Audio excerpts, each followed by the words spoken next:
or welcome if you're new to Goddess of Gore, my bookish channel where I like to talk about horror, thriller, fantasy and sci-fi books. Today I want to tell you all about my October TBR, and it's going to be very quick because I'm only taking part in the Halloweekend readathon, and the rest will be a spot of mood reading, I think.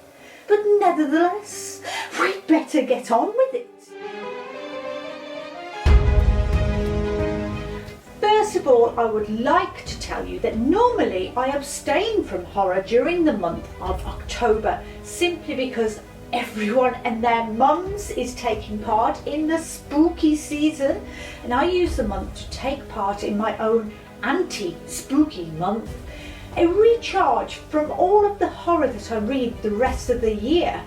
But I am making an exception this year because of my American compadres Katrina, Sav, Erin, Lexi and Michelle, and I will link their channels down below because every weekend in October, and there's 5 of them, they will be hosting the Halloweekend readathon, which has main prompts and bonus prompts and photo prompts. So let's have a look at them graphics. I will only be taking part in the main prompts since I do have my own reading to do, and those 5 prompts are: 1. Pick a book from the host's favourites, and for that you will have to watch the host's announcement videos. 2. Pick a book with a Halloween word in the title. 3. Pick a book from your favourite subgenre. 4. Read a book that gives you Halloween vibes. And 5, the last one, is to find a book that has a genre blend in it. So let's get on with my book choices. Starting at the end, a book with a genre blend, and I wanted to go with a topic I like, but with a genre blend that I don't, and that's historical fiction. So I blended it with witches, and I have chosen Speaks the Nightbird by Robert McCammon. Set in 1699, a small town called Fount Royal isn't having much luck. So obviously they have a witch in their midst. Oh, look, here comes Isaac Woodward, the travelling magistrate, and he finds the widow, Rachel Howarth, guilty of witchcrafts and sentences her to a good old burning.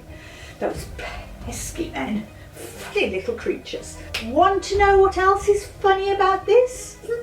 This book is 792 pages. What have I done? Obviously there's a few other things involved, such as the magistrate's clerk, Matthew, doesn't believe Rachel is a witch and sets about an investigation to find out if there's something else going on in the town before the beautiful Rachel is burned alive. Next is Halloween vibes, and staying with the witchy feels, I picked Cackle by Rachel Harrison. This book did the booktube rounds at the end of last year, but it has just been given a brand new paperback cover, and it seems cosily spooky enough for the vibe prompt. In this we meet Annie, recently dumped by her long-term boyfriend. She gets a job teaching in a new town for a fresh start. When Annie meets Sophie, she is inspired to take her new life further and live a little bit more like Sophie, a free spirit. But as her friendship gets stronger, the townsfolk seem to step further back, seemingly a little afraid of Sophie, with her enormous house in the woods and a strange ageless appearance. And strange things always happen when Sophie's around, almost as if she's a witch. But witches aren't real, are they? And this, I think everyone who has read it will agree, it reeks of pumpkin spice chai latte, and I'm expecting coziness dialed up to 1 million. Favourite subgenre is next, and I don't particularly have a favourite subgenre. I will happily read any subgenre of horror, but one that does usually scare me more than most is either a good haunting or possession stories. I don't know why, but they do. I mean, they're not even real. But I have chosen The Exorcist House by Nick Roberts, and I haven't really heard much about this except for on the Nerdy Narratives channel, and she really liked it, so let's see if we have similar tastes. This is set in 1994 when psychologist Daniel Hill, that's a good name, buys a farmhouse and land in remote West Virginia. Things seem okay at first. Daniel, his family, Nora, his wife, Alice, their daughter, move their lives and love the rural living on the farm. But while restoring the farmhouse, they find a hidden basement room boarded shut. So let's break that down, shall we? And find it's filled with crucifixes. Why they don't run away and burn the house down, I will never know, but they carry on living there while trying to find out about the previous owner. What could possibly go wrong? When they find out that the old owner, a one Mr. Blatty, that's a familiar name, died in the house and had a penchant for performing exorcisms. But is it too late for the Hill family? Does something evil already have them in its clutches? This is said to be a mixture of Amityville Horror and The Exorcist, and I cannot wait for it. The penultimate prompt is a book with Halloween word in the title, and I'm going a little vague here with my choice, and that is With Teeth by Brian Keane. This is about vampires. Now, don't normally associate vampires with Halloween. I like them for the colder months. But I'd been recommended this book earlier in the year, so I made it fit. And it's short, less than 150 pages, and the vampires are just the way I like them. Hunters, predators. Don't get me wrong, I like vampires with their beautiful gothic appearance, and they're lustful to look at. Deep down I want them to tear into necks like a pack of wolves. So this is about a group of middle-aged friends who take a trip into the forest, but these aren't wholesome people out on a hike. Oh, nay, they are not very nice, and we all know what happens to these kind of people in horror, don't we? Should we say it again? What could possibly go wrong? Well, something else comes with the darkness of the night in this forest. It's fast, it's ferocious, and it has teeth. And then the last and fifth prompt on the main prompt board, that's the host's favourite, and I just cannot decide which to read. So, as I say, to my indecisiveness every month, as a punishment, I will have to read them all. So, my choices are from Lexi, Night of the Mannequins by Stephen Graham Jones, another short book at 136 pages. This shouldn't take too long. This is about a group of young friends who find an old mannequin and take it around the town and performing pranks with it. Hijinks can't possibly go awry here, can they?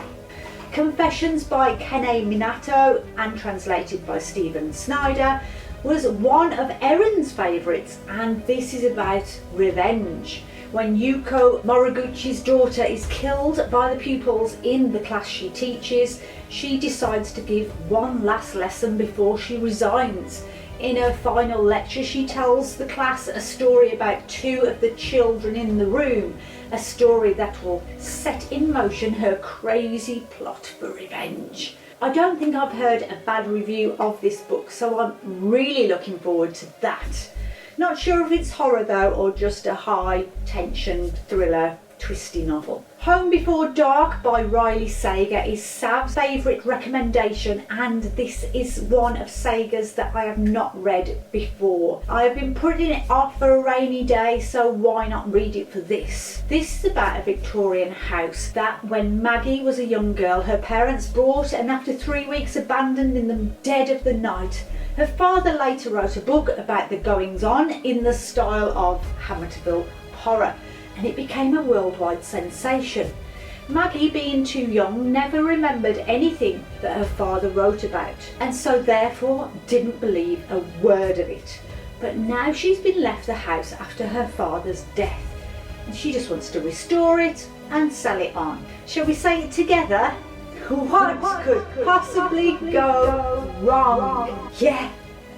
Spooky things will be afoot as she starts to wonder if her father's book wasn't fiction after all. Ooh. And then finally, and sorry Michelle, I didn't pick one of yours, sorry, is Goddess of Filth by V. Castro, and this is one of Katrina's choices. I really enjoy V. Castro's shorter books, and this one will be fabulous. It follows a group of girls getting a little giggly and holding a seance until one of them, Fernanda, starts chanting in an ancient language and crawling towards them, freaking everybody out. Over the course of the next few weeks, Fernanda gets stranger. Who can possibly help her? Cue the priest. He thinks she's possessed by a demon and he's obsessed. One of the other friends, Lourdes, gathers a Bruyere craft crew and a professor to find out what is really going on here. Sounds like the film The Craft Latina style. And I hope this goes along the usual lines of Castro's folklore mixing storytelling style, because I just love that about her work. So that is it. As I said, there will be reading sprints across all 5 hosts' YouTube channels, so if you want to be live for those, you should subscribe to their channels. They are mixing up the times so non-US readers can be involved too, and I think that is so good of them. The first weekender has 5 sprints, and the UK times for those are Thursday the 29th midnight going into Friday, then Friday the 30th at 5 p.m, again at midnight going into Saturday, then Saturday the 1st of October at 5 p.m, finishing off Sunday the 2nd at midnight going into Monday morning. I'm not sure if they will keep up the 5 sprints every weekend, but I hope that they will have at least one that I can join in live with. I will be trying to get through as many of my commitment reads as I can during the weekdays in between the readathons, and I certainly hope you will be able to join in at weekends too. Now, reading all these spooky books about ghosts and demons, you may be tempted to be scared of being possessed yourself, but you should remember, it's impossible to exorcise the darkness out of you. We can pretend it's not there until something bursts. Until next time, bye bye.